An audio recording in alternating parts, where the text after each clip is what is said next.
Alors salut les amis et bienvenue dans cette nouvelle vidéo consacrée à WordPress. Comme promis, nous allons nous intéresser à la top bar, encore appelée la barre du haut.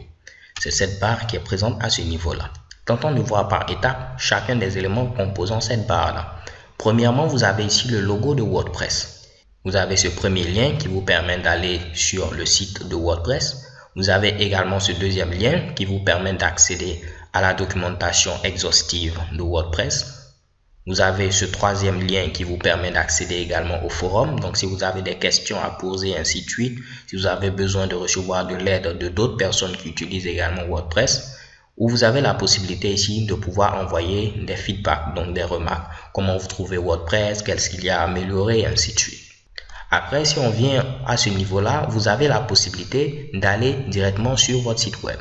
Donc là, on est au niveau de l'interface d'administration. Si vous voulez aller au niveau de la partie publique, donc le front-end, comme on l'avait dit dans la vidéo précédente, je peux cliquer sur aller sur le site ou tout simplement cliquer directement ici sur l'icône qui est présente à ce niveau-là. Et qu'est-ce que vous voyez? Automatiquement, je suis redirigé vers l'interface publique de mon site web. De même, si je reclique à ce niveau, automatiquement, je reviens vers la page d'administration. Donc, comme vous pouvez le voir, on pourra transiter entre le front-end et le back-end très facilement. Je clique à ce niveau, je viens au niveau du front-end, je reclique, je viens au niveau du back-end.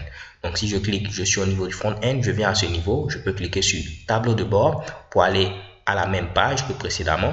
On revient ici. Vous voyez que je peux également aller à la section concernant les thèmes, personnalisés, widgets, menu, arrière-plan, en tête, ainsi de suite. Vous allez voir que ce menu pourra changer en fonction ici des différents plugins, des différents thèmes que vous utilisez, ainsi de suite.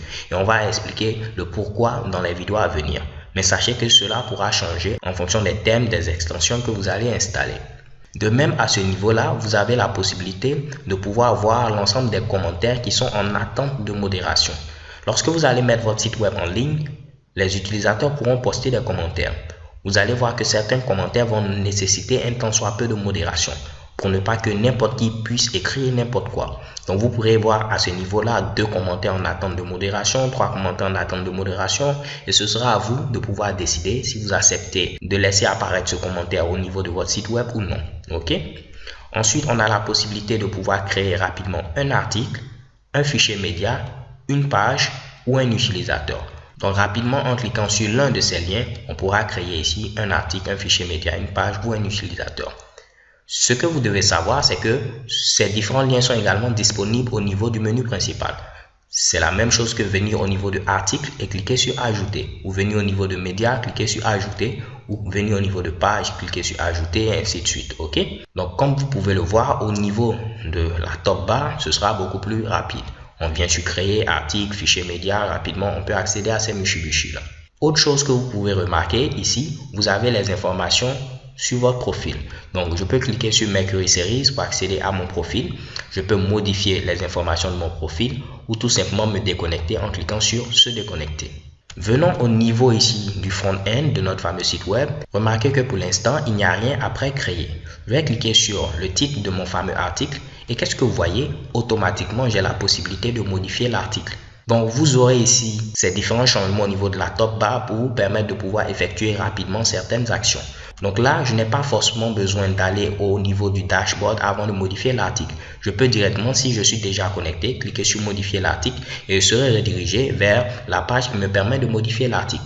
Une fois que je modifie, je peux après cliquer sur afficher l'article pour revenir ici au niveau de la page qui me permet d'afficher l'article, ainsi de suite. Donc les gars, comme vous pouvez le voir, la top bar, c'est quelque chose que vous allez très souvent utiliser puisque cela va vous permettre d'être beaucoup plus rapide dans l'utilisation de l'interface de WordPress. Alors c'est tout pour cette vidéo, j'espère que vous l'avez apprécié. Je vous donne rendez-vous à la vidéo suivante. Peace.